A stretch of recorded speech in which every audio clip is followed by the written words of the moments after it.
Hi friends, welcome to SPR media works. Deepavali అంటే చీకటిపై వెలుగుల విజయానికి సంకేతం. మన హృదయంలో ఉన్న దుఃఖం, ఆందోళన, భయం అన్నీ తొలగిపోయి ప్రేమ, ఆశ, సంతోషం, వెలుగులు నిండే పండగ ఇది. ఈరోజు మన ఇళ్లల్లో మాత్రమే కాదు, మన మనసుల్లో కూడా ఒక దీపం వెలిగిద్దాం. ఈ పండగ మనకి ఏమని గుర్తు చేస్తుందంటే, ఒక చిన్న దీపం కూడా చీకటిని తొలగించగలదని. ఒక్కోసారి మనం చేసే చిన్న చిన్న పనులే చుట్టూ ఉన్న వాళ్ళకి వెలుగుని తీసుకురాగలవు. పక్కింటి వారికి ఒక చిరునవ్వు, మిత్రులకు ఒక శుభాకాంక్ష, పేద పిల్లలకు ఒక చాక్లెట్. వినటానికి ఇవి చిన్నవిగా అనిపించినా మన హృదయంలో వెలిగే నిజమైన దీపాలు ఇవే.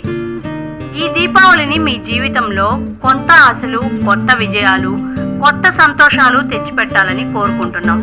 మీ కుటుంబ సభ్యులను నవ్వులు పూయాలని, మీ హృదయం ఆనందంతో నిండిపోవాలని మనస్ఫూర్తిగా కోరుకుంటూ మీకు మరియు మీ కుటుంబ సభ్యులకు హృదయపూర్వక దీపావళి శుభాకాంక్షలు.